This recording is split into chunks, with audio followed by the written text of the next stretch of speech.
రాజుగారు ఒక దేవతను తయారు చేశాడట వాడు. ఏంటి? 3వ అధ్యాయం 8వ వచనం చూడండి. దానియేలు గ్రంథం 3:8. కల్దీయులలో కొందరు ముఖ్యులు వచ్చి యూదుల పైన కొండెములు చెప్పి, అక్కడ ఆగండి. ఇక యూదులు అంటే ఎవరు? ఏం కొండాలు చెప్పారు తెలుసా? రాజుగారు, మీరు బొమ్మను పెట్టారు, ఇంత పెద్ద విగ్రహాన్ని, దానికి అందరూ దండం పెట్టాలంటే వీళ్ళు మాత్రం దండం పెట్టట్లేదు సార్. ఎవరెవర్రా వాళ్ళ పేరంటే షడ్రకు, తీసుకురండి వాళ్ళని, అగ్నిగుండంలో వేసి పడేద్దాం. Praise the lord. తీసుకొచ్చారట. రాజుగారు వచ్చాడు. ఏంటి అబ్బాయి, ఏదో మీరు మరి తెలియదా ఏమో, మరి నేను చెప్పాను, ఒక ఆజ్ఞ పెట్టాను, ఆ బొమ్మకి దండం పెట్టమని ఒక చట్టం తీసుకొచ్చాను, అందరూ దండం పెట్టాలి, అందరూ కూడా నమస్కరించాలి, వంగాలి అని పెట్టాను కదా, మరి మీరు పెట్టట్లేదంట అంటే ఆ మాట అంటారు చూడండి. రాజా 16వ వచనంలో అంటారు, ఇందును గూర్చి నీకు ప్రత్యుత్తరం ఇయ్యాలన్న చింత మాకు లేదు.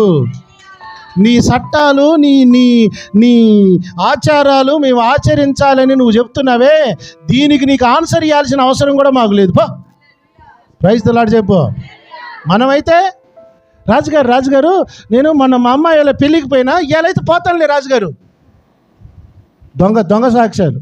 ఎందుకు సార్ 300 ఏళ్ళు బతుకుతావు? ఎప్పటికే పోలే, మొత్తం 30 పోయింది. ఎందుకు? చల్లగానన్నా ఉండు, మేము సేవించుచున్న దేవుడు మండుచున్న వేడి మిగల ఈ అగ్నిగొండములో నుండి మమ్మును తప్పించి రక్షించుటకు సమర్థుడు. గట్టిగా చెప్పు, సమర్థుడే.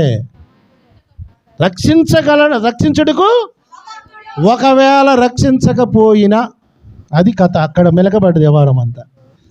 రక్షించకపోయినను పూజింపంపో, స్తోత్రం చెప్పు, మేము పూజించాం. ఇక్కడ నిజమైన యూదులు బయటకు వచ్చారా లేదా? యూదులు వచ్చారా బయటికి? అది సైతాన్ గాడి టార్గెట్ ఏంది? అసలు వాళ్ళని బయటికి తీసుకురావాలి. ఇప్పుడు ఎవడెవడు వంగుతాడో, ఎవడెవడు దండం పెట్టాడో ఇప్పుడు తెలుస్తుంది వాడికి. రానున్న రోజులలో ఇదే జరుగుతుంది. ఆల్రెడీ మన ట్రయల్ వేశారు, ఒక ట్రయల్ అలా వేశారు. ఈ ట్రయల్లో కొంతమంది గుడ్డి శ్వాసలు, తిక్కలి శ్వాసలు, మట్టి శ్వాసలు, పనికిరాని శ్వాసలు అంతా బయటపడ్డారు. ఇంకొక ట్రిప్ వస్తుంది, అది మంచి ట్రిప్ అది. హలో.